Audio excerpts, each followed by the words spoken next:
Yes, of course, kasama po yun. Kaya po naglabas po tayo ng official statement to give information sa mga mga content creators or vloggers that such act could be punishable.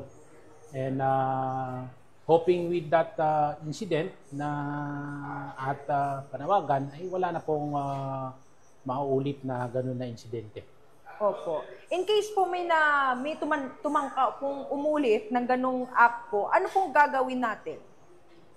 Of course, it would we will provide of course police response in case na may report. And actually, even that incident, yun lang ang natanggap natin yung report, may delay. So, hindi agad tayo nakapag-action kaagad, kundi nakita lang din natin sa posting.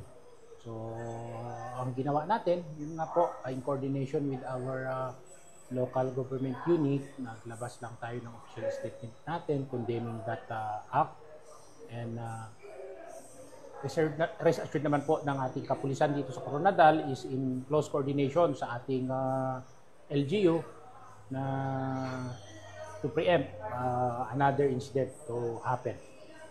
Okay, so by this time po, si OP, panawagan po natin sa lahat ng publiko at sa mga residente po ng Coronadal in line po sa nangyari.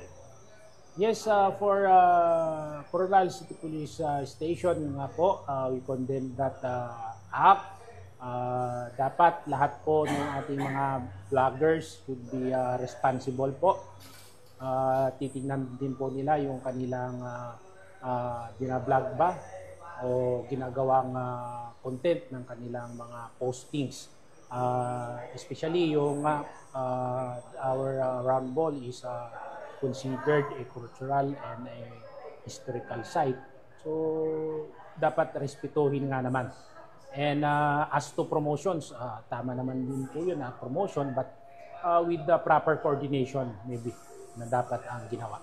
Okay, maraming salamat po si OP at mabuhay po kayo. Thank you Yes. po.